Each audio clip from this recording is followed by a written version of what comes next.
From classrooms to every corner of our district, Gadsden ISD employees work together to guide every student toward graduation.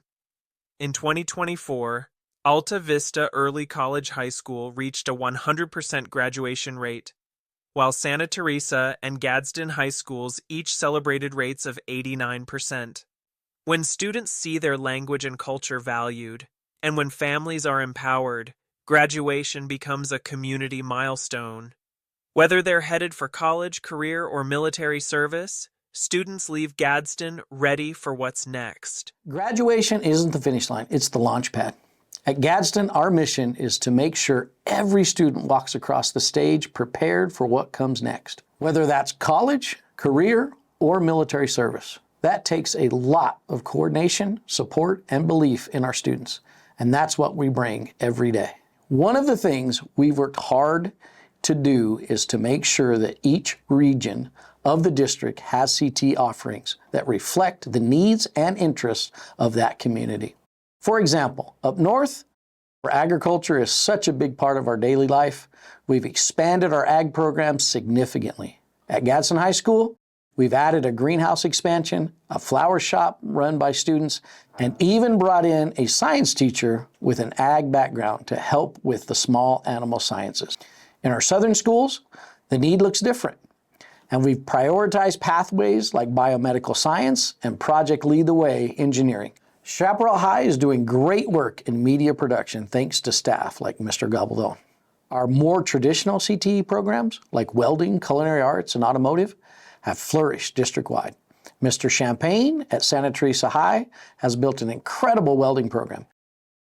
Here's a snapshot of the CTE programs currently offered across our high schools. Welding, automotive technology, culinary arts and ProStart, CAD engineering, media productions, biomedical sciences, programming and cybersecurity, small animal science and horticulture, law enforcement and public safety, early childhood education, Educators Rising, future teacher pathways, business and marketing, agri-science and FFA, Project Lead the Way, engineering and biomedical. Every one of these has ties to local relevance, whether students want to go directly into the workforce or pursue further education. They're getting hands-on experience that matters. During the 2024-25 school year, Gadsden ISD opened 4 community centers, each serving a major region of our district, to provide health, wellness, academic, and family support services as part of our whole child approach. When it comes to parental involvement, that we want to really transform in a real family engagement through the family centers and all the opportunities that we have for the parents there, from English classes, nutrition classes, parenting classes. With organizations like Engage New Mexico, what we're doing is, in Success Partnerships, is like we have been certifying our parents on Primer Maestro, or Abriendo Puertas, which are programs where we empower a parent to go and educate other parents on how to be engaged with your students' education. And one by one, center by center, we are increasing that capacity. Like 2 weeks ago, we just certified 18 parents on first aid mental health. And that's a very successful program. So we are working on bringing to the community the resources, the things that they ask to work with all the community organizations, like Mexican Consulate has been working with us very closely. We have an amazing partnership with them. In Gadsden ISD, graduation isn't just a number. It's a reflection of what happens across every school, every classroom, and every support team. We believe that great teaching starts with great tools. Making sure every classroom, from kindergarten all the way through high school, is equipped with high-quality instructional materials has allowed us to provide a strong, consistent learning experience for every student. It raises expectations, supports our teachers, and helps close gaps across the board. And as we adapt these materials, we are very intentional about ensuring we align tightly with standards that reflect the needs of our diverse student population, including our English learners. That cultural and linguistic responsiveness is not negotiable. Say them with me. Say snack. Snack. Dish. Dish. Whip up. Whip up. Whiff. Whiff. Structured literacy has really taken us to another level. It gives us the chance to create standardized, high-quality instructional practices in every single classroom every day. And that kind of consistency is what drives student success. One of the big moves we made was implementing U-Fly strategies district-wide. We're working hard to make sure those are used daily in every elementary classroom. Right now, a lot of our effort goes into training teachers after they come into the profession. But I'm hopeful that as higher ed programs adopt structured literacy, we'll start getting teachers who already have a foundation. That's going to let us move faster, get them up to speed quicker, and ultimately help our students access strong reading instruction right away. All the learning that has gone on for the last six or so years, with all the additional training that has been going on, instructional practices that are based on the science, that Gadsden ISD leads the effort across the state. I was contacted by folks from WETA PBS. This is the PBS station out of Washington, D.C. that heads many educational programs across the country.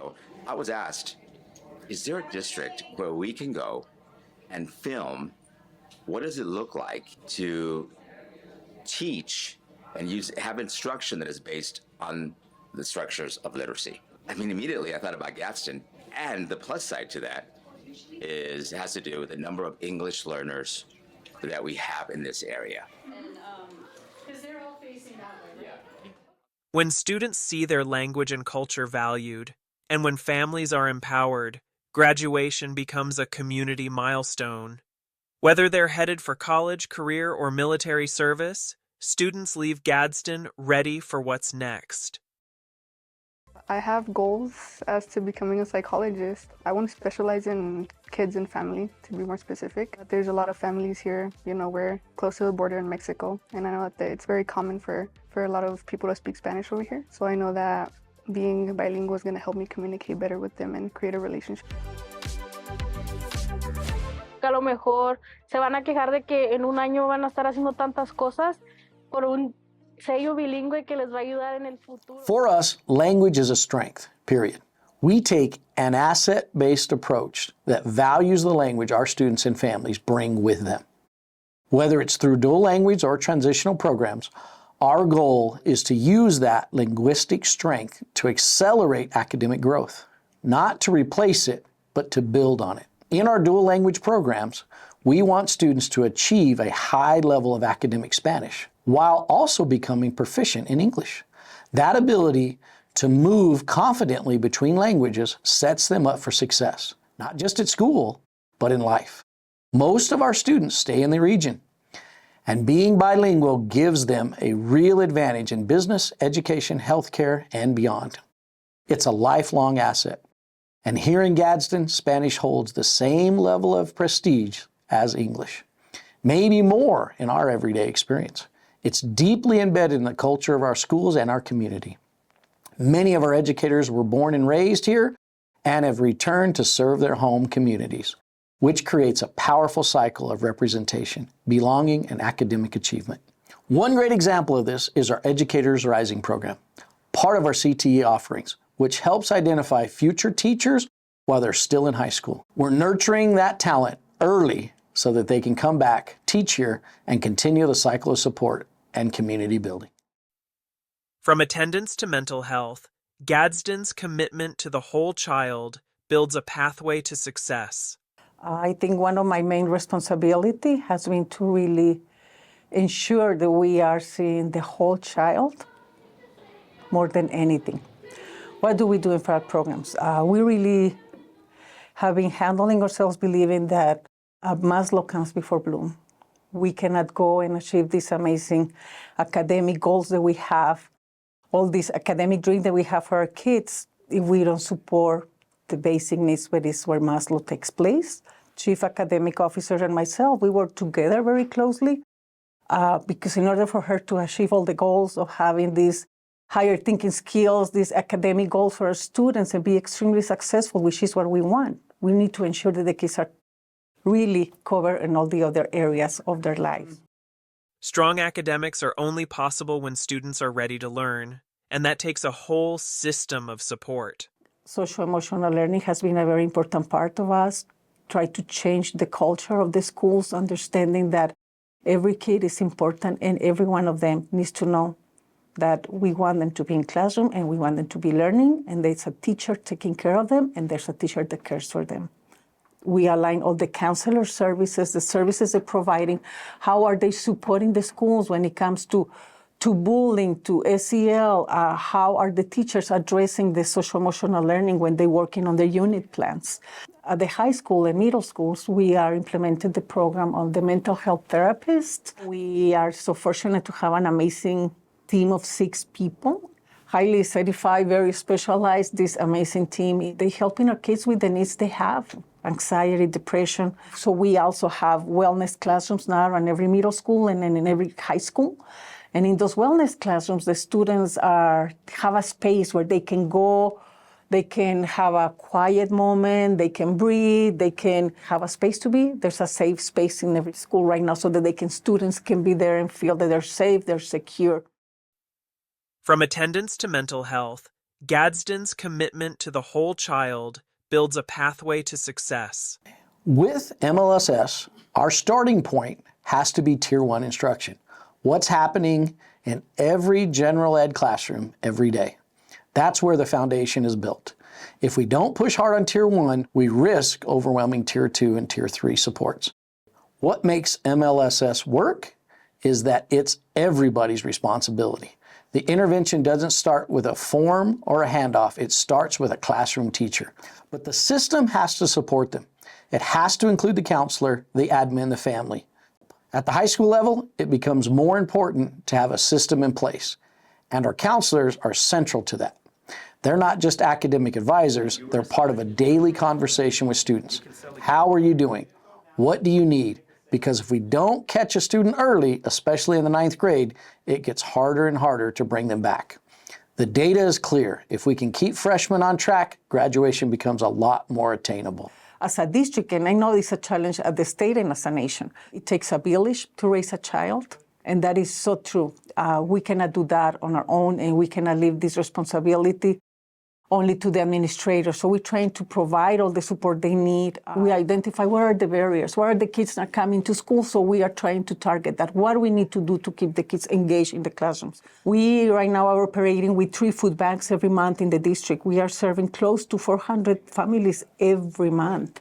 Social workers provide all the services if the family needs to be connected with services, with other agencies. We do all that.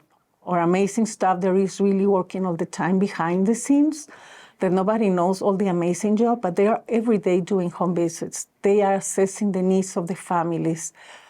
They're trying to help them, connect them with the community resources that they might need.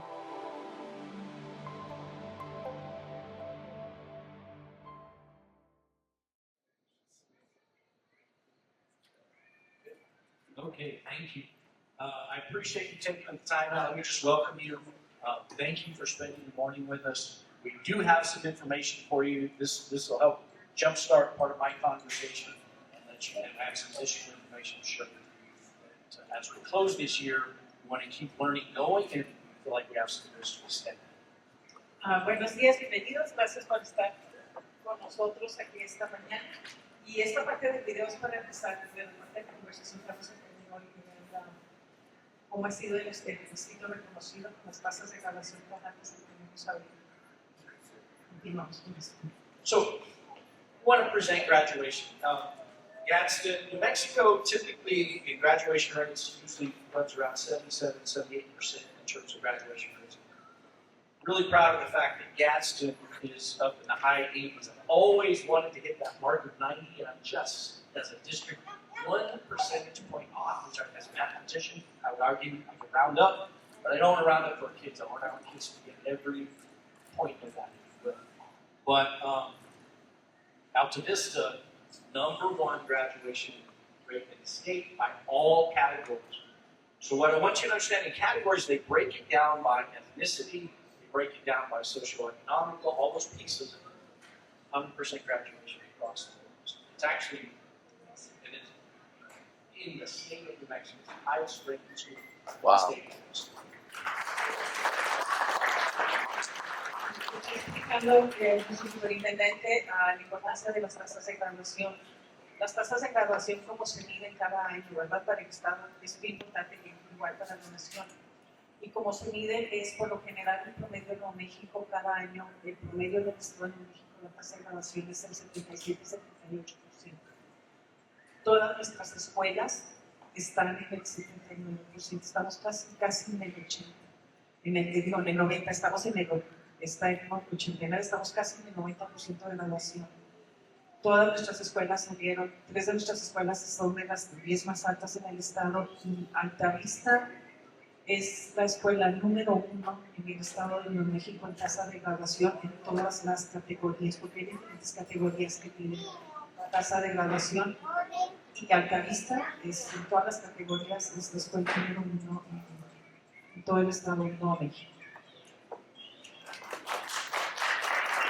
Thank you for that. One of the things I like the most about that is that Alta Vista is a school that represents every one of our communities.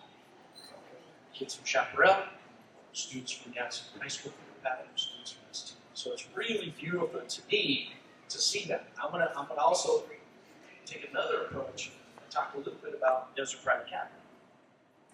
Desert Pride Academy probably won't see them in the newspaper in terms of recognition. However, it should be, in my opinion, because Desert Pride is an alternative program for students that traditionally has worked. Desert Pride right now has a 65% graduation rate and has no designations. It's the only alternative school in the state of New Mexico that doesn't have a designation. Designation means the state looks at it and says, we need to come help you. We're the only alternative program that has no designation. Y otra cosa es, por ejemplo, Altavista, pues todos sabemos que es una escuela que representa a toda la comunidad del distrito, porque hay estudiantes de Chaparral, hay estudiantes de acá de Santa Teresa, de Sana, de todas las áreas del distrito. Entonces, estamos muy orgullosos de Altavista. Pero hablando también de la escuela de Desert Pride, que es nuestra escuela alternativa, también hay un gran reconocimiento para Desert Pride, porque como escuela alternativa, que sabemos que es para los programas para los estudiantes que la secundaria, la preparatoria tradicional no les funciona y están trabajando en Desert Pride.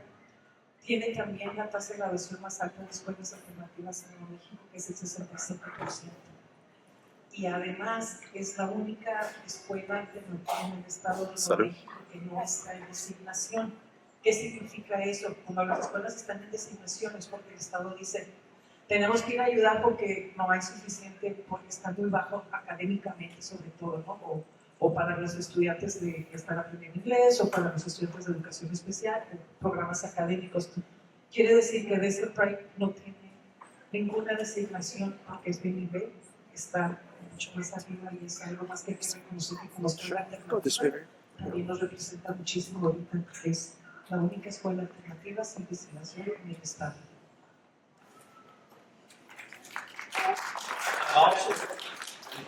I also want to mention an elementary school. All that work starts here. That's right. All that work starts in curriculum. Making sure our students can read, and I love that in Gadsden we just don't want to just focus on reading English. We want to read Spanish. We really want to. I see that as a huge asset, like I mentioned in the video. It's a huge strength of our kids, and you see that. Bilingual seals, I believe we had over 200 bilingual seals, more than any school again in the county, and you know that is a testament to our kids' strength and our families' strength. Y lo importante es que el éxito de nuestros estudiantes es nuestro novicio, es que comienza aquí, comienza en las escuelas y comienza desde nuestros salones de preescolar y con el apoyo de familias, el apoyo de los padres y todo lo que hacemos todos juntos como equipo, ¿no? Es cómo se van logrando todos estos logros para nuestros estudiantes. Y la fuerza de los estudiantes está en que estamos asegurándonos lo que estén leyendo, pero no solo en inglés, también aprendiendo el español como debe de ser correctamente y reconociendo, por ejemplo, somos ahorita también el distrito en el estado con más sellos bilingües. Tenemos, pues, los que conocieron en la pasada junta de consejo, y tenemos más de 200 estudiantes este año que se van a graduar con su sello de bilingües. We're going to get a bunch of these. Que lo visualizar a los estudiantes es una puerta de trabajo. See if I mute the conversation, if I mute it here, do you think it'll mute it on my computer? Lizzie's also let me Put it in announce, what? but I have to give Lizzie all the credit. She has On my also, phone? as a federal programs It'll do it on individual, she's helped carve out funds to help us membership in the summer as well. So this week, we'll be handing out, as our students start transitioning to summer, we'll be handing out a Lego kit for every student to take home in grades first through sixth.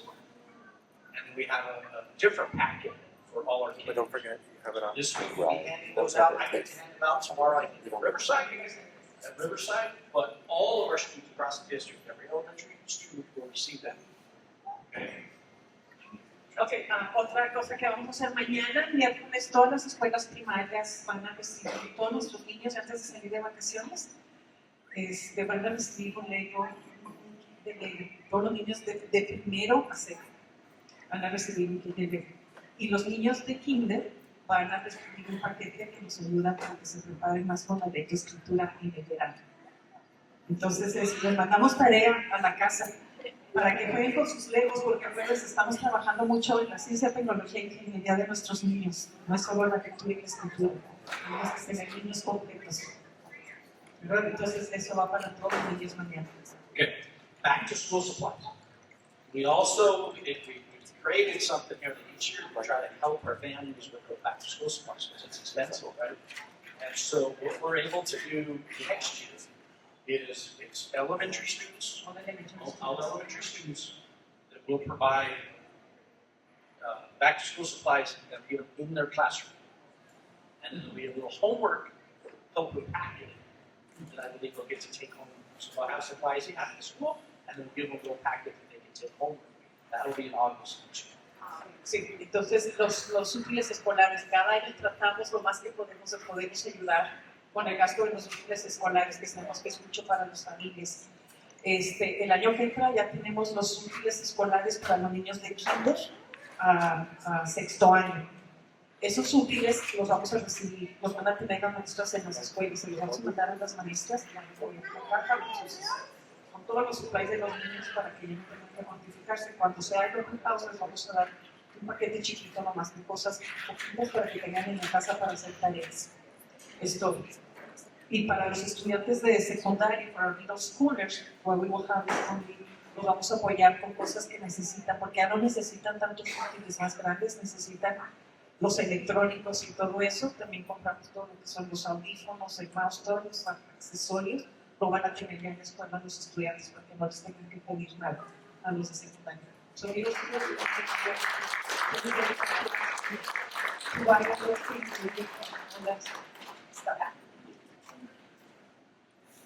Okay.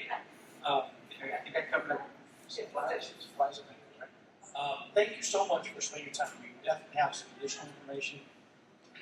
I encourage you. We have summer programs, jumpstart programs. Really encourage you to take advantage of those. It's an opportunity for us to keep our kiddos learning throughout the summer, and they're just a little bit better ready next year. So I will stay here. If you have any questions, you can ask them. Thank you so much. Okay, the next person we have right now, we have Ms. Alba Cody, who is our social emotional learning coordinator for the district.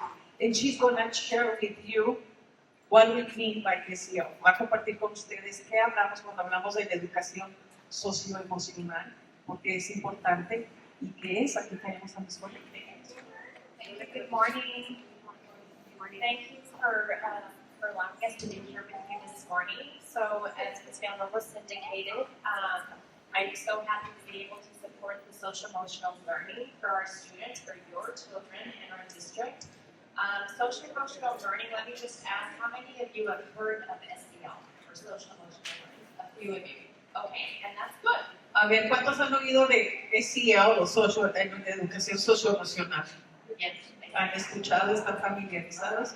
And basically, it's a fancy word therefore, learning is not going to take place unless your children are in a good emotional state, right? That they come to school, their needs are met, they're eating, they're sleeping well, right? They have good relationship skills, not only with their friends when they come here to school, but when they're at home, right? With their siblings, with their parents. So all of those things need to be in place so that when they come to school, then learning can naturally take place. So, entonces, ¿qué quiere decir educación socioemocional? Y básicamente, porque las palabras son así como muy rimbobantes, ¿verdad? Y los términos que están usando, pero básicamente es algo que todos sabemos como padres, como mamás, lo sabemos, que es que emocionalmente, ¿cómo queremos que los niños aprendan? Si emocionalmente no están en un buen lugar, si emocionalmente el niño no está bien, el aprendizaje no va a tener lugar, básicamente.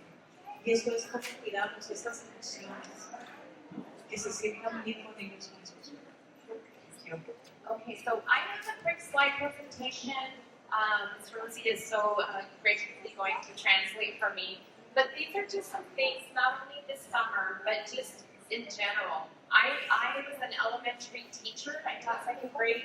I was an elementary or pre-K 8 counselor. And the foundation of what we do, prevention, right, educating, it starts in elementary. It starts with our little ones so that by the time they get to middle school and then they get to high school, right, we're getting them ready for graduation, post-secondary attainment. They've already developed and learned those skills, just those citizenship skills, their socializing skills, relationship skills, because they're not born with them. It's our job to teach them. And so we do it here at school, but most importantly, it's important for you all as parents, as grandmas, as aunts, as uncles, to make sure that you're instilling that in our kids in the community at home. Sí, y hablando más que nada de todo lo que dice Miss Forti es, nos está explicando, ella fue maestra de primer año, de segundo año, y después fue consejera en primaria, y ahorita está encargada de todo esto a nivel distrito. También a los consejeros, consejeros especialistas de salud mental. Y cómo es importante que todos aprendamos a cuidar esa parte emocional de los niños, cómo les podemos enseñar, porque muchas veces no se nace con esto. Y cómo esto empieza a nivel primario, cuando están en los primeros, cuando están chiquitos, les podemos empezar a enseñar y darles técnicas, maneras de que ellos aprendan a controlar sus emociones y a tener ese control de ellos. Okay, so what is emotional intelligence? Again, it's a fancy word. We call it EI, emotional intelligence. Emotional intelligence is the ability to recognize, to understand, and to manage your emotions. We tell our kiddos from when they're young, they learn those emotions, those feelings. I'm happy, I'm sad, I'm nervous, right? As we get older, it's our job to also teach them that there's different words, right? They can use, they use the vocabulary. If your child is mad, it's okay. We all feel mad. The kicker is that they cannot stay there in that state. And that's where we come in and we have to say, let's teach you some skills, right, to de-escalate so that we get you back to a place where you feel comfortable, you're happy, learning can take place, and we start to socialize again. Okay, ¿qué es inteligencia emocional? Inteligencia emocional es la capacidad de reconocer, entender y manejar nuestras emociones. En todos la tenemos. Y aún como adultos nos falta. Pero, ¿cómo les enseñamos a los niños? Porque no es no te enojes. O sea, se pueden enojar, no hay nada malo con enojarse, es una emoción y hay que sentirlas. Pero es cómo aprendemos a manejar ese enojo y decir, ok, vamos bajando el enojo para encontrar un espacio donde tú te sientas bien. Es cómo les enseñamos, qué técnicas les enseñamos a los niños de que si están enojados, que reconozcan que están enojados y que aprendan a controlar esa emoción para poderla bajar un poquito, poder estar bien con ellos mismos y no quedarse atorados en esa emoción. Okay, so why is developing emotional intelligence important? It improves relationships. It's innate in us. It's part of us being human. We need relationships. We need friends, right? Whether it's at home with our relationships with our family or when we get to school. So it helps to cope with difficult emotions. And then the last one is it enhances academic and social success. So if all of those things are in place, they have good relationships, we're regulating those emotions, then they're going to have more academic success when they get to school. ¿Por qué es importante la inteligencia emocional? Pues primero porque mejora las relaciones. Las relaciones son muy importantes para todos, somos seres humanos, tenemos que relacionarnos unos con los otros. A los niños que les ayuda a relacionarse con sus amigos, a relacionarse con su familia, les ayuda a poder afrontar las emociones que son fuertes, que son difíciles y ayudarlas mejora el éxito académico y social.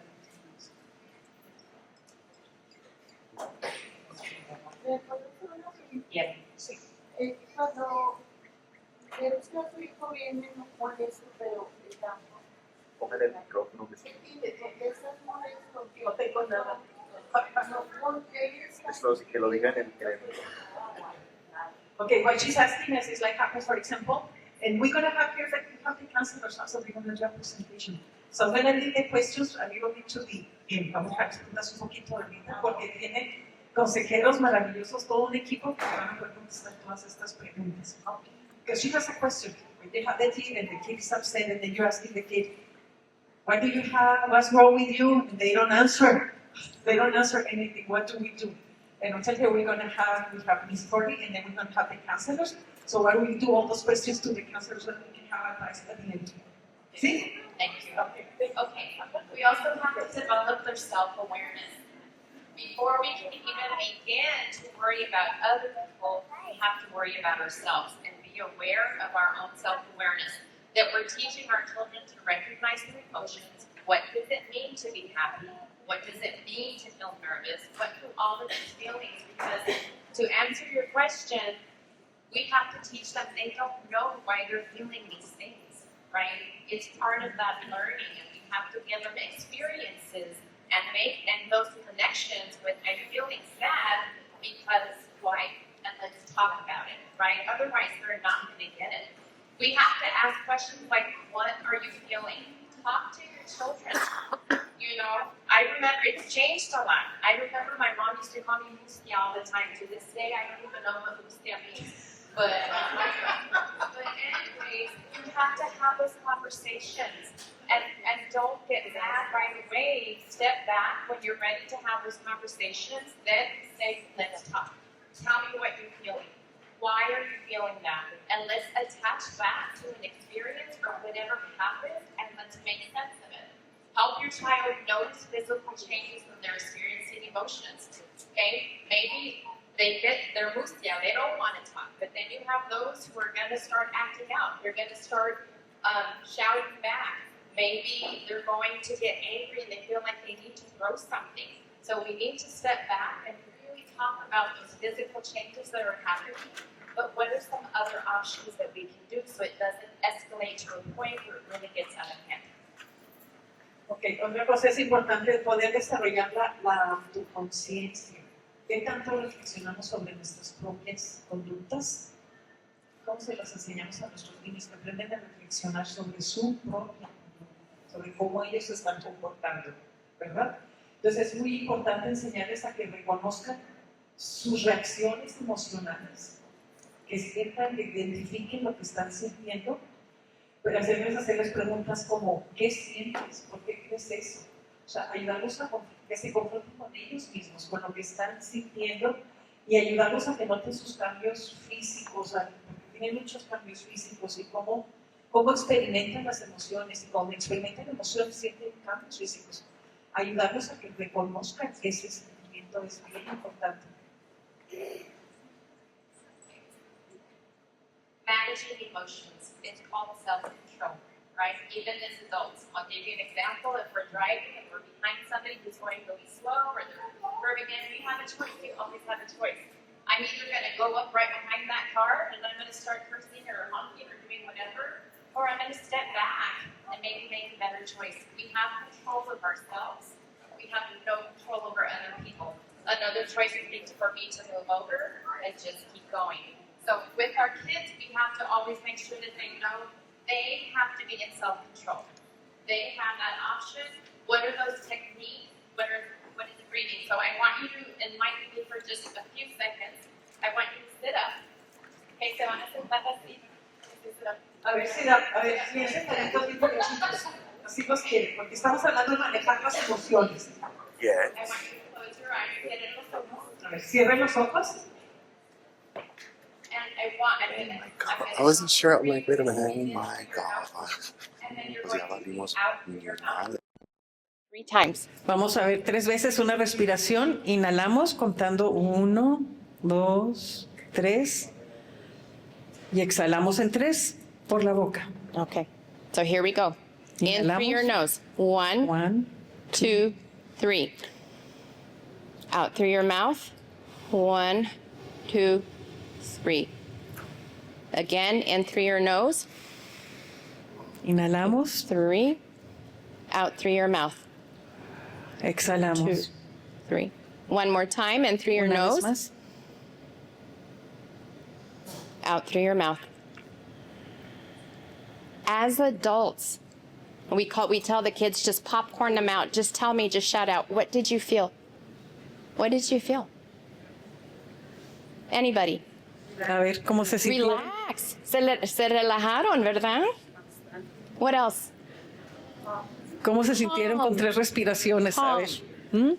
So think about it. Desde If at calma. our age, that helps. So these are just little strategies, and we have an elementary counselor, Mr. Arroyos, in a little bit, who's going to kind of talk about what he does at the elementary level. So bottom line, there's strategies they can do. And in a little bit, I'll go over the paper that you're taking home with Y esta you. es una pequeña técnica de poderles ayudar así a bajar un poco y a controlar la emoción. Yeah. Ahorita vamos a hablar más de otras técnicas. Empathy. How many of you have heard the word Empatía. empathy? There's a difference between having sympathy. Oh, I'm sorry that happened to you. And that's it, I go.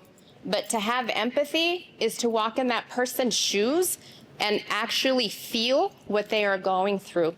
And you're there with them throughout that journey. ¿Qué es la diferencia? Por ejemplo, hablando de lo que es importante desarrollar la empatía. Porque una cosa es que podamos agradecer, ay, qué lástima lo que te pasó. Esa es una cosa, pero la empatía no es eso. La empatía es caminar en los zapatos de esa persona y tratar de sentir lo que esa persona está sintiendo, identificarnos con sus emociones para poder entender. Entonces sale de otro espacio del corazón tener la empatía. Okay, Guillermo. And then developing social skills. Again, we need those relationships. Sometimes I'm one of those people, I need my time. We've worked all day, we've been around people, I go home, I just need my time, and that's okay.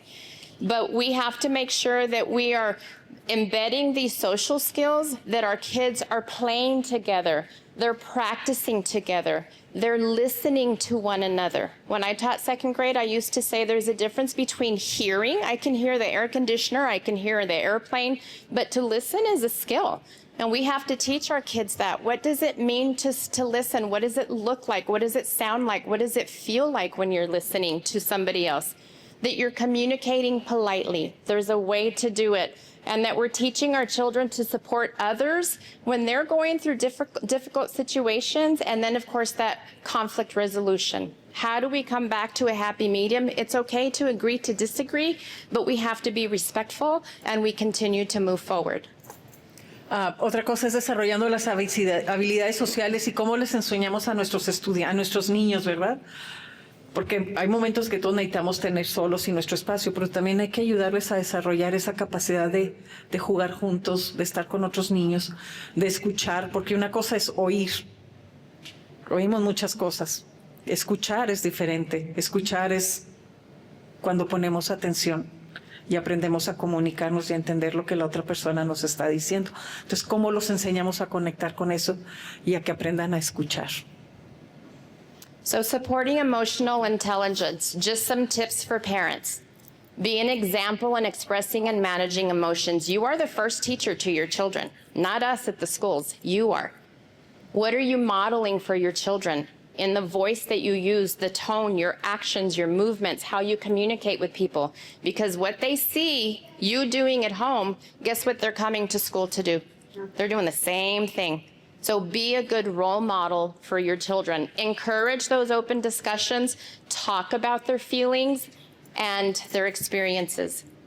Otra cosa muy importante es cómo apoyamos la inteligencia emocional de nuestros estudiantes y son un poco de consejos para ustedes como padres, ¿no? Porque los primeros maestros de los niños son ustedes.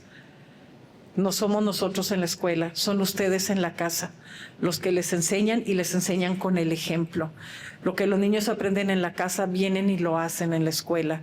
Entonces, ¿qué consejos podemos darles? Que como padres seamos un ejemplo en cómo expresamos y manejamos nuestras emociones para enseñarles. Hay que modelarles a los niños y tener discusiones abiertas con ellos acerca de los sentimientos que ellos tienen, los que nosotros tenemos, de las experiencias, poder tener esa más comunicación y reconocer todas las emociones para que aprendan ellos también a manejarlas.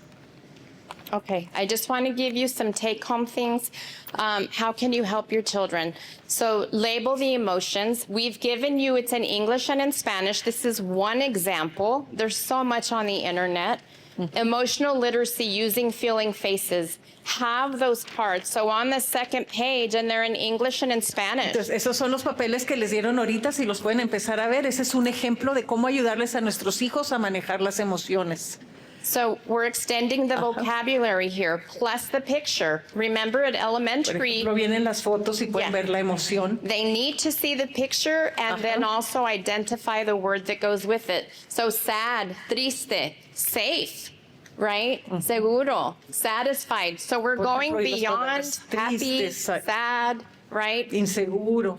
So I won't go into details in English and Spanish, but it tells you activities that you can do. Pero ahí vienen ejemplos de actividades que pueden hacer para enseñarles a los niños a reconocer diferentes emociones.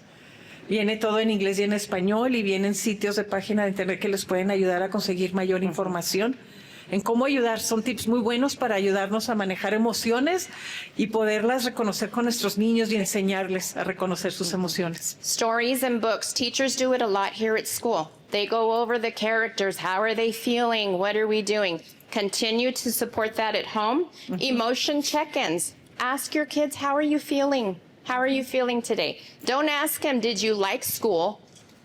Did you like school today? Because it's a Preguntarles yes a los or no. niños, checar sus emociones, decirles cómo te sientes hoy, no es cómo te fue en la escuela.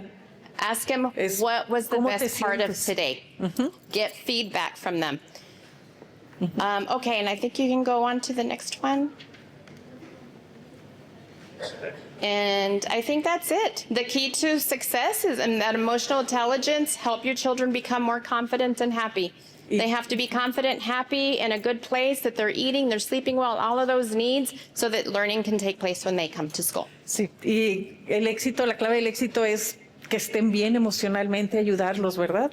Y tienen ahí una buena guía. Gracias, Ms. Forti. Continuamos. If you want to introduce the counselors now. Yes, yes.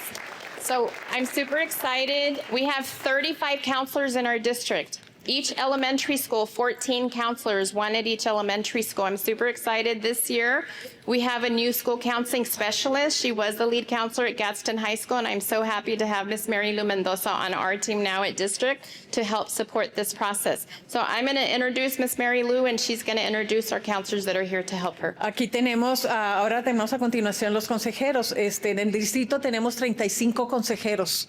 Que en las escuelas primarias hay uno por cada escuela primaria. Y aquí tenemos, ahora nos da mucho presentarle a Miss Mary Lou Mendoza. En esta nueva posición, ella es ahora la coordinadora de todos los consejeros en el distrito. Y nos va a hacer una presentación. ¿A quién tenemos, Miss Mary Lou? Who do we have today? Good morning, everybody. My name is Mary Lou Mendoza. I am the counselor specialist. I am very blessed to be part of this team. I transitioned into this position in January, and I just want to say that I am in awe with our counselors. I've had the opportunity to meet all of them, to get to collaborate with each and single one of them, and I am just inspired, and I'm just impressed with all the work that they do. I want to introduce two of our counselors who are actually here with me today, who will be helping with the presentation. We have Ms. Melinda Armendariz. She is the lead counselor at Santa Teresa High School. Ms. Armendariz es nuestra consejera en la preparatoria de Santa Teresa. Maravillosa consejera. And then we have your very own counselor, Mr. Martín Arroyos. He is a counselor here at La Unión Elementary. Y Mr. Arroyo, que es el consejero aquí en La Unión, representando a nuestros consejeros de primarias. Gracias. Mr. Arroyos joined our team this year, and we are so grateful for him because he's doing amazing things here at La Unión. Acaba de entrar aquí a La Unión y estamos muy agradecidos porque ha traído muchas cosas maravillosas a La Unión. Mr. Arroyo, gracias. Todos nuestros consejeros en el distrito les tenemos que decir que tenemos un equipo increíble y con la dirección de Miss Mendoza y Miss Forti estamos realmente trabajando muy fuerte para que todo esto se maneje bien con nuestros niños, todas sus emociones. Today we're going to be talking about the role of the counselor, and the reason that I invited these two counselors is because they will be presenting on each piece regarding the elementary, the middle, the high school. Unfortunately, our middle school counselor was not able to join us, so I'll be presenting on her behalf. So our mission. Do you want to present in Spanish, Dean? Do we have it? Oh, I'm sorry. Just point it at the computer, it should work. So next slide will be that one. Okay, so the mission of the Gadsden Independent School District Comprehensive School Counseling Program is to provide equitable educational opportunities that promote success for all students through academic, personal, social, and career readiness.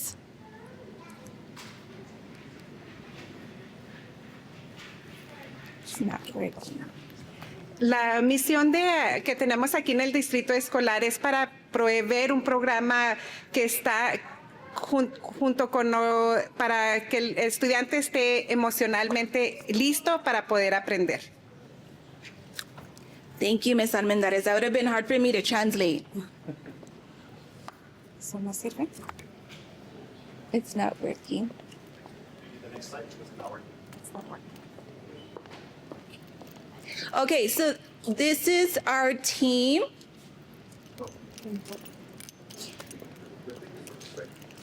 Did it not? It didn't work.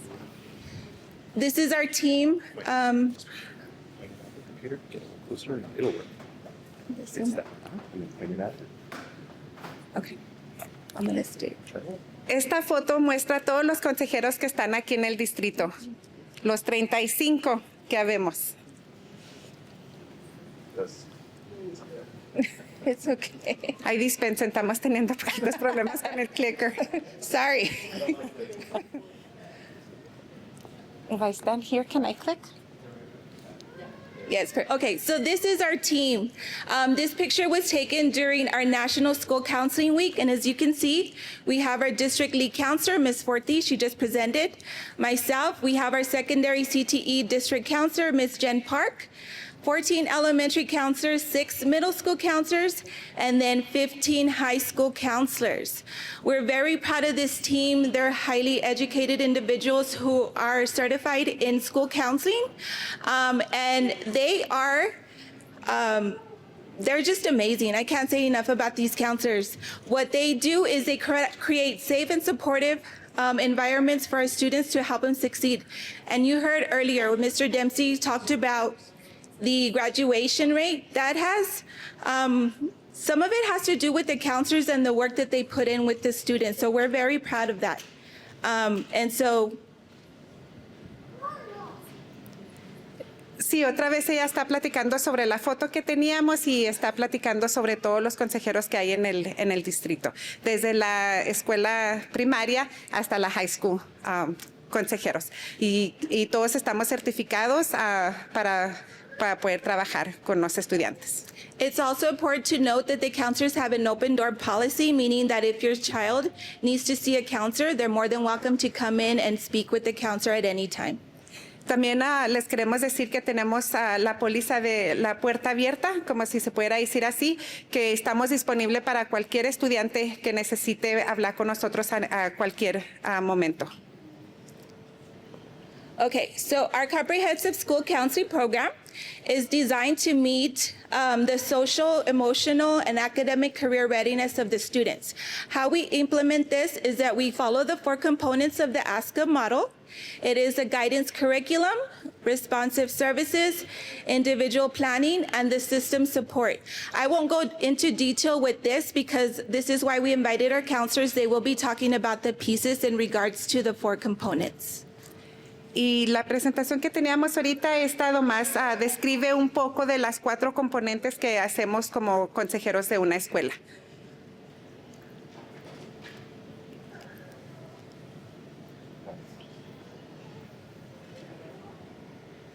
Okay, so I will pass it over to Mr. Arroyo so he can speak on the elementary piece. Thank you, ma'am. Good morning, all. Real briefly, I kind of go over the role of our school counselor in elementaries. We all follow the ASCA model, of course, and a few things might be a little bit different depending on the campus you're at, but we all provide a guidance curriculum, and that guidance curriculum should address the social emotional development of every student.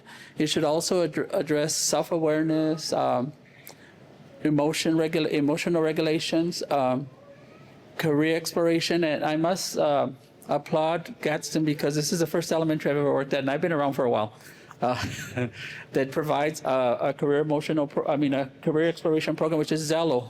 I'm getting to know it this year, and I really like it because this is the first school where we actually target career explorations with our elementary kids, because I've been around for a while, like I said, and I haven't seen that, so it's really good.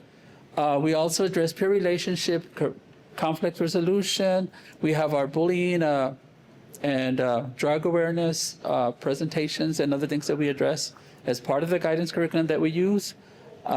We have our system supports, and a lot of the things that I'll discuss today, they'll fall under a different umbrella, but under the same title. It just depends what we're doing with the students. Okay, we also have our system supports, which is collaborating with all the stakeholders, which would be our parents, our administrators, our mental health therapists. We have social workers in the districts. We also have experts that come in from different areas to the district. Also, we also refer. We refer to the mental health therapist. Sometimes we do it within the district. This is also one district that has impressed me because we actually have mental health therapists in the district where we don't necessarily have to go out into the community and seek. They're actually available in the district. I know district-wise they're housed at the high schools, but I know that if I need a mental therapist to come down, and I can refer one of our students here at La Union, they'll come down here and they'll work with me and they'll work with the students and the parents to address that issue. And that assists a lot because sometimes when I used to refer to an outside agency, sometimes the issue with that would be the time frame, the waiting. We have to make sure that the parent can get out of work, take him, et cetera. And the good thing about the mental therapists here, they come to the school, they actually do the work here. So we don't need to worry about going anywhere else. They'll meet with you, they'll consult with you, they'll take the information from you. So it's really great to have that within the district. As part of counselors, we also support the gifted, the talented. We are a part of our 504 meetings, of our IEPs, especially our SATs. Okay, so we're involved in a lot of different areas. Bueno, todo eso yo se lo voy a resumir en una oración. Estamos aquí para trabajar con todos los estudiantes, ya sea emocionalmente y académicamente. Hacemos presentaciones de lo que se requiera en la escuela. Se trata como del bullying, de relaciones, de amistades, cualquier presentación que sea necesaria para el bienestar de los estudiantes.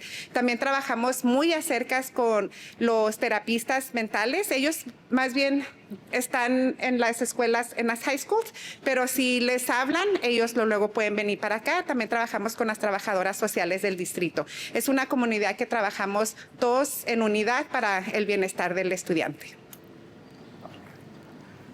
Next part of our counseling role duties is individual planning. And this is where we might have our individual planning with our students. And that usually happens through a referral. It could be a teacher referral. It could be a parent referral. It could be a student self-referral. Once they refer themselves, and based on that, we can start an individual counseling. We do provide a short-term counseling. That's usually that's usually more of the appropriate things that we can do. If we see that a student is going to need additional or a longer term sort of counseling, this is where we would jump over to our responsive service and kind of connect the student or the family with a community agency, or like I said, Gadsden has the therapist within the district, so it's really good. Either way, we would do a connection. We also provide academic support, and that can be in the form of maybe giving a presentation, test-taking anxiety, which is what we did when we had our rally here. We kind of gave them some goals, some ideas on how to manage test taking. We also do attendance monitoring, individual check-ins daily. If I need to monitor a student and if they feel comfortable, I'll set up a checkpoint where we can meet every day just to check in to see at the start of the day. I also appreciate sometimes I have some parents who will call me and let me know, I need for you to check on him this morning because this happened. That's really good for me to know because I can, meet with him right away and also make sure that I can prevent anything that might happen if he wants to talk to me or she at that time. Also, we have our coping skills, lessons that we give. We have crisis interventions. Those just happen when they happen. And basically, my role as a counselor is usually to get them to the point where they're relaxed. My point is to get them to the point where they can communicate. And first of all, they got to be relaxed. We can't address anything until we calm them down. So my job is to make sure that I take them to a safe place where they can calm down and be ready. And the reason why crisis intervention for me is really important because I like to establish a relationship with the student ahead of time. That helps me whenever there's a crisis situation with that individual, because if we have a relationship, the possibilities of them responding more positively is there because of that relationship we already have. Responsive services, closely collaborating, again, like I said, with all the stakeholders, which is you, teachers, parents, etc. Crisis management goes with crisis intervention hand in hand. SEL concerns, they're there, and Ms. Forti did an excellent job of covering that.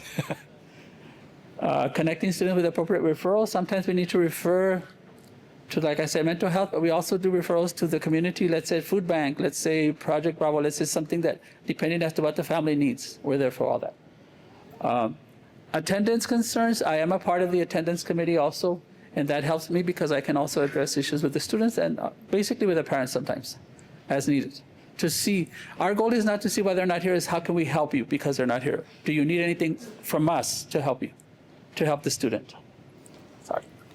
Una de las cosas principales como consejeros aquí en la primaria es asistir en consejería, ya sea individual, ya sea si el estudiante lo pide o si el padre lo pide o un maestro lo está pidiendo. Revisamos si el estudiante está viniendo a la escuela, qué es lo que necesita, cómo podemos ayudar, si necesitamos referir al estudiante a otra agencia o si necesitan comida, ropa, ya sea lo que se necesite, nosotros somos el primer vehículo que está aquí para asistir al estudiante y a nosotros también referimos a otros lugares de la comunidad o otros programas que también el distrito provee. Okay, so I am going to speak on the role of the middle school counselor. So as you know, middle school is an interesting time. Our students are trying to grow up, but they're still little. They're trying to figure themselves out. They still don't know what they want to do. This is a time also where they value their friend's opinion over their parents, right? What people say matters to them. And especially now with social media has had a negative impact on our students' self-esteem because a lot of the times kids are posting stuff and then they take it the wrong way and they get to school and it's like, did you hear what so-and-so said? Did you hear what so-and-so said? And I'll give you an example. There was a time I was on the campus and the administrator brought the student to my office and she's like, you need to talk to her. She just got in a fight. So I was sitting talking to the student. I was like, why did you get in a fight? And she's like, well, miss, she hearted my boyfriend's photo on Instagram. And I was like, wait, what are you talking about? She's like, I told her that I don't like her and I don't want her putting a heart on my boyfriend's photo, and that's why I fought her. And I'm like, okay. But to us, we know that's wrong. To them, that's just how they think. So this is why it's important at this stage that we're teaching that cognitive development, helping them make good choices, helping them identify what's right and what's wrong. La secundaria es una etapa muy diferente, ya sea los niños no están chiquitos, pero a la misma vez la opinión de sus amigos es más importante para ellos que lo que dicen los padres o lo que dice cualquier adulto. Igual que como en una primaria, estamos allí para asistir al estudiante lo que el estudiante necesite y proveer de todos modos las mismas, ya sea estrategias o posibilidades que el niño necesite. Yes, we also covered the Zello piece, and Superintendent Dempsey talked about CTE. This is the time that we start exploring that. What is it that you're interested in? What do you want to do once you graduate? So we implement the Zello the platform during middle school. The students are able to go in there, and it is an interest inventory where it matches them to, based on their responses, it matches them to the interest. It also gives them like colleges they can go to. It gives them all the description based on what their interests are on that platform. En la secundaria le hacemos una introducción con un programa de Zello que los estudiantes usan para que empiecen a ver qué es lo que les gusta, qué es lo que les va a gustar para hacer en un futuro. Ese es uno de los programas que se enfoca la secundaria. We also do bully prevention. Not also that, but we do the cyberbullying. Like I mentioned, we see a lot of the social media affecting our students. So counselors go into the classroom, they talk about bully prevention. If you see something, say something, let a trusted adult know. A lot of the times the students don't want to say anything because they're afraid that what they call, we're going to rat somebody out. No, it's not about that. It's about keeping your campus safe. What I like to tell the students is that you will remain anonymous, but it's important that if you see something that it's wrong, that you let us know. Algunas de las presentaciones que hacen en la secundaria es como el bullying cibernético en línea, porque eso es un tema que es muy, pues que se necesita mucho en la escuela de una secundaria. And then, of course, our peer relationships, creating those healthy relationships, identifying what is a good relationship and what is a bad relationship, and trying to avoid things that are bad for you. También nos enfocamos mucho en las relaciones, qué son características buenas y malas en una relación, y nos enfocamos en eso para el bienestar del estudiante y de la familia o de los amigos. With our system supports, and like Mr. Arroyos mentioned this earlier, we collaborate a lot with our social workers, our mental health therapists, with our attendance advocates, and it's important that we all collaborate together. Sometimes when we have a student in our office, it may not be that the counselor needs to see the counselor. It may be that that student needs to see a social worker, may need to be referred to the mental health therapist. So it's important that all of us in the district work together just to provide the support to the student. Y igual que en la primaria, trabajamos con los terapistas, con los trabajadores sociales, con los otros personales para darle al estudiante lo que el estudiante necesite para hacer, pues sí, lo que aprender y estar en la escuela. And then we also support the gifted and talented, 504 meetings, the IEP meetings, and the SAT meetings. También estamos presentes en todas las juntas, tienen IEPs, 504s, cualquier juntas que se requiera platicar sobre el estudiante, allí estamos presentes. In regards to the individual planning, we do provide academic support, so identifying students that are struggling in the classrooms. If they are failing courses, we bring them in, try to identify, okay, why is it that you're struggling in this class, and connect them to tutoring. Also connect them to a teacher that can help them with whatever it is that they're struggling with. We do individual attendance monitoring. If we see that a student is absent, has many absences, what we do, we also bring them in, try to identify what the needs are. Why are you not in school? How can I help you? And how can I support you? And this is when we also collaborate a lot with our attendance advocates. We are a part of those A meetings, and that includes our administrators, that includes our social workers. Igual, estamos presentes en lo que el niño, para lo que el niño necesita, si está batallando con las clases, cómo lo podemos asistir, si está faltando mucho, qué podemos hacer para ayudar. They went to the next. Okay, now I'm going to talk about the high school because I know it's very important, and I know that what's important where you guys came to see. In the high school, we do what they do, just because we're focusing on the student. The only difference is in the high school, our goal is to graduate the student. You know, that's our main goal. So we focus a lot on grades and attendance and what they want to do after graduation. We help the student find a college. We do have a college day, and so a lot of different colleges from the nation come and to tell the kids what they have to offer them. So we help them with the applications, with financial aid, scholarships, housing, we focus a lot on that because that's basically our goal, to graduate the student so he can graduate and then prepare them for what's next. Les estaba diciendo, yes. Okay. I am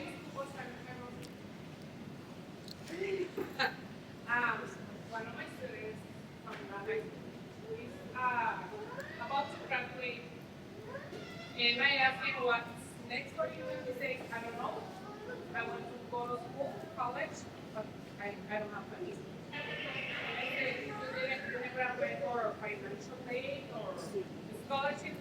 Nobody told me that. So, what is this about? I mean, they need to go or...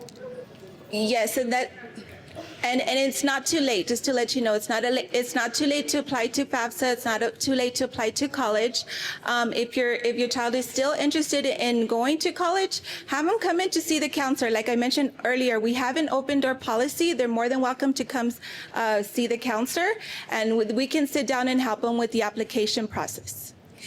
We do have a FAFSA night where they start applying for the financial aid. We help students apply to any college that they want. We guide them through the process. So I'm kind of a little bit of surprised that he said that we also help with the trading if they want to go to a trading school, or if they want to go into the military, or even employment. If they want going straight into employment, we help them do the resume, talk about interviewing skills. So we do help out a lot. Les estaba diciendo que si también les ayudamos a los colegios, si quieren ir a una escuela nomás para agarrar una licencia para trabajar, si se quieren meter al servicio militar, también a eso les ayudamos, hacer las aplicaciones, las pruebas que necesitan. Todo eso tienen la posibilidad de agarrar asistencia en eso. De todos modos, así la puerta de nosotros siempre está abierta. Si hay cualquier estudiante que necesite ayuda, allí estamos de 8 a 4, 4 y media, y estamos allí para asistir a todos. Gracias. Thank you so much. Okay, a continuación tenemos Ms. Barras. Are we ready for the Folklorico for our students?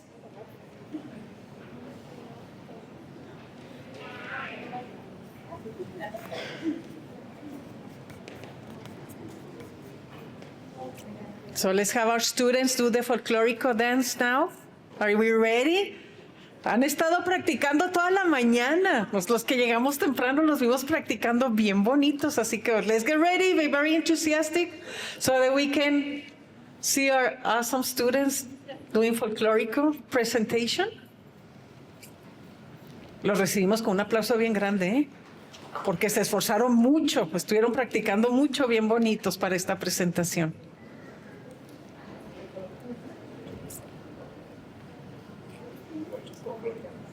Ballet folclórico. Ándale, yo les bailo.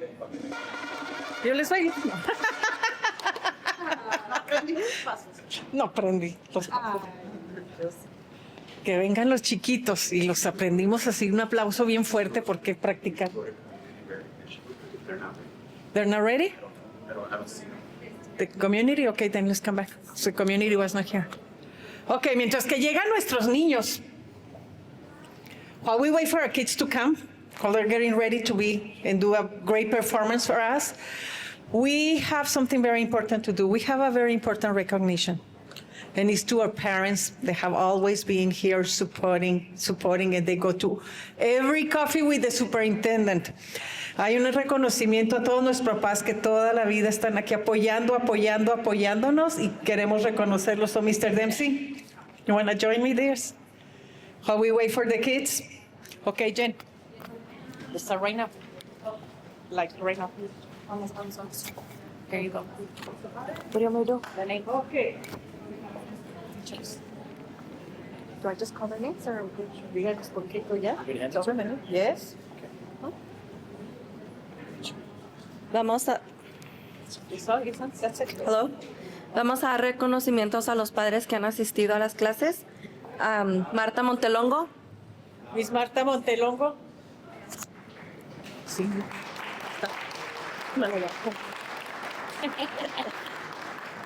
Jovita García. Jovita García.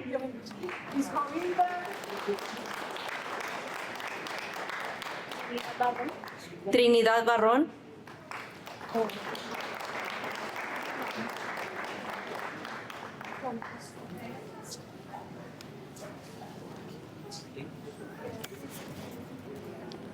Tomasa Herrera.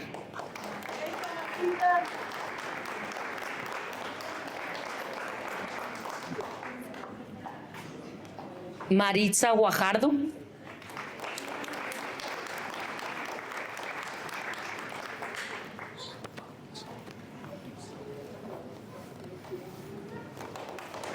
María Saavedra. Ya. Y luego no sé quién sigue. Yes. We're going to recognize the parents from the Santa Teresa area, and we have Armando Cano and Rosa Cano.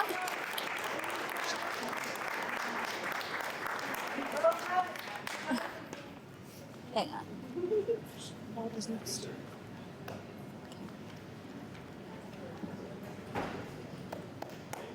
Thank you. Laura Castelleda.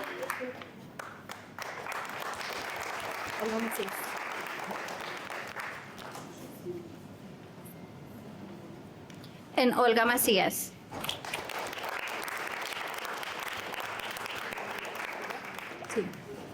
Thank you so much, porque nuestras mamás de Chaparral ya las habíamos reconocido, pero otro aplauso a nuestras mamás de Chaparral. Love it. Thank you so much. Okay, I guess we're ready. Big applause for our great performance today.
please.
Lost the picture.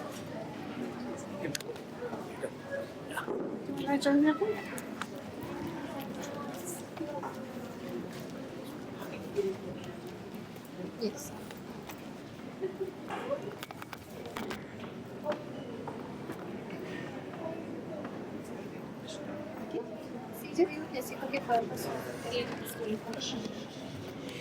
Good morning, parents, and welcome. Thank you all for joining us this morning. De nuevo, buenas gracias que nos acompañan esta mañana. Buenos días a todos. We're going to celebrate our students who had 4 absences or less throughout the year. So all of the students that you see here have had perfect attendance or only up to 4 absences. So we're going to...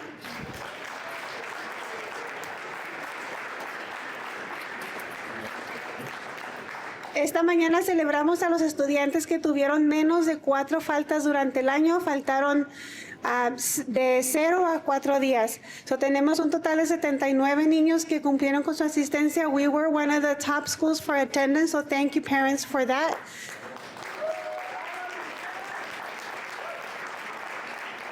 We maintained a 94% attendance rate throughout the year, so that was really, really, really good, and I thank you all for that.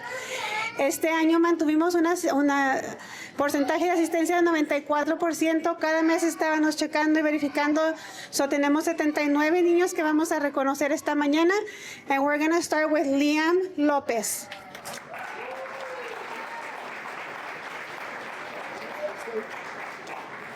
Camila Sánchez Villa. Ryan Elliott Anaya.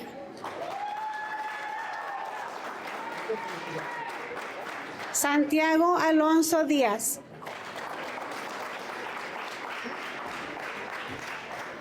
Ava Justine Galvan. Evelyn Marie Judd.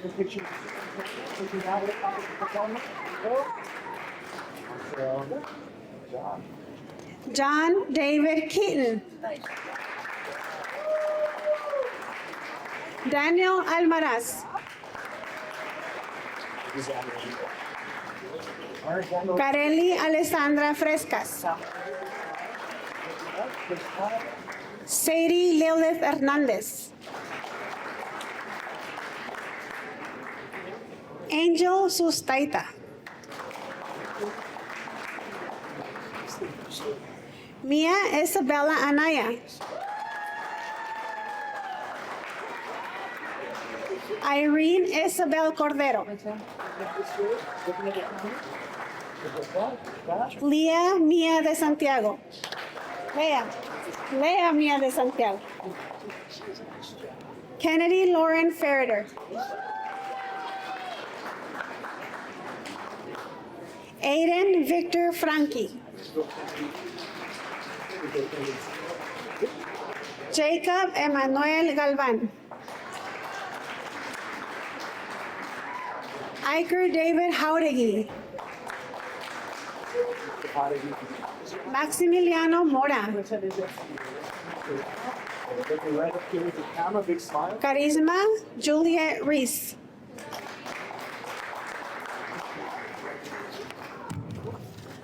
Galilea Salas.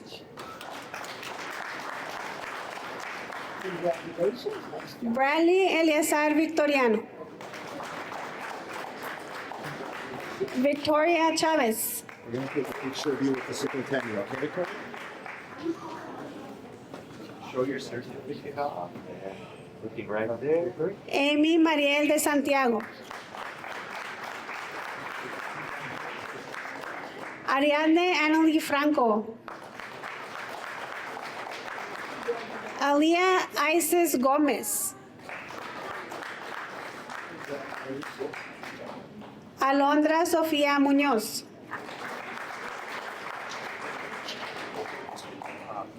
Annalise Ivy Rodriguez.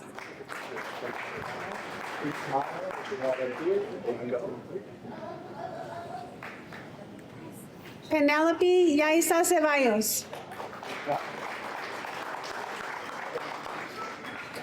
Mia Isabella Gomez. Leila Sofía Hernández. Mila or Mila? Mila Ariana Muñoz.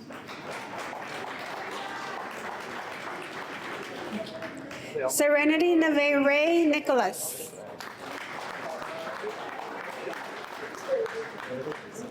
Nicholas Angelo Osorio. Looking right up here. Big eyes, big eyes.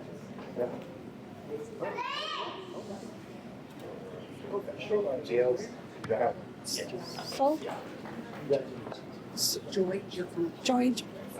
Joy Joe.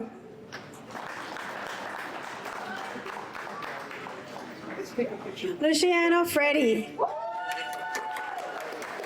Samantha Jane Mosley. Jadir Hernandez. Derek DeRay Jauregui. Alexi Grace Rodriguez. Macy Christine Ballard. Lucas Diaz. Evan Nathaniel Galvan. Darla Luisa Jaylene Mejia. Justin Nash. Delisa Marie Prieto. Raiden Rosalio Ramos. Connor Clay Keaton Carter. Julian Lazarin. Marcos Mejia. Symphony Reyes. Isaiah Gabriel Barón. América Sujei Galván. Lucas Aiden Garcia. Matthew Alexander Lozano. Andrea Georgia Sandoval. Emiliano Crote.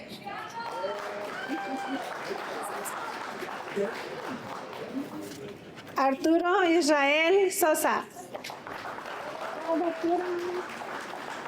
Rylan Josiah Medina. Ruben Mateo Moreno. Jacqueline Rose Mosley. Iris Relly Vasquez. Ricky Rodriguez. Eli Michael Watson.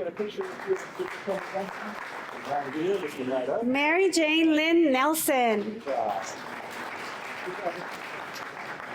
Violet Braylon Ballard. Harley James Bolden. Itzel Valentina Chavira. Evelyn Cosio. Harmony Echeverria. Nicole Murillo. Lilith Ann Rangel. Emiliano Rodriguez. Alexandra Trujillo. Castiel Fernando Alvarez. And Edeline Celine Vasquez Carreon.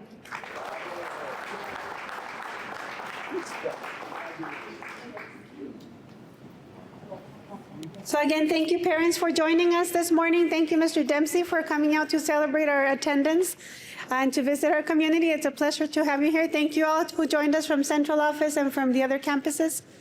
Parents, a pleasure serving you this year again. Gracias, papá. Questions, we're gonna stick around. If any, like I mentioned earlier, if anybody has any questions, I'll stay around up here. If you have questions, just come see me. Thank you again. Have a safe trip home. Okay, thank you. Thank you.